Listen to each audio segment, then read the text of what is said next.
حساس اداروں نے سابق آئی جی جیل خانہ جات شاہد سلیم بیگ کو حراست میں لے لیا. شاہد سلیم بیگ پی ٹی آئی دور میں 5 سال آئی جی جیل خانہ جات رہے.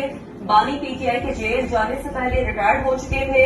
پٹیالہ جیل کے سابق ڈپٹی سپرنٹینڈنٹ ظفر سے کی تحقیقات.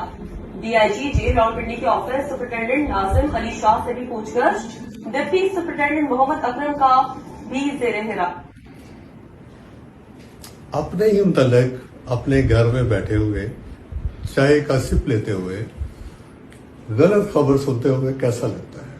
اس کو کہتے ہیں یلو جرنلزم. یہ ہے پاکستان کا میڈیا اور یہ ہے یہاں کی خبروں کی سچائیاں. غلط خبریں سنیں اور چائے کا کپ انجوائے کیجیے. حساس اداروں نے سابق آئی جی جیل خانہ جات شاہد سلیم بیگ کو حراست میں لے لیا. شاہد سلیم بیگ پی ٹی آئی دور میں 5 سال آئی جی جیل خانہ جات رہے. بانی پی ٹی آئی کے جیل جانے سے پہلے ریٹائرڈ ہو چکے تھے. پٹیالہ جیل کے سابق ڈپٹی سپرنٹینڈنٹ ظفر سے کی تحقیقات. D I G jail Rawalpindi کے آفس سپرنٹینڈنٹ ناظم علی شاہ سے بھی پوچھ گچھ. ڈپٹی سپرنٹینڈنٹ محمد اکرم کا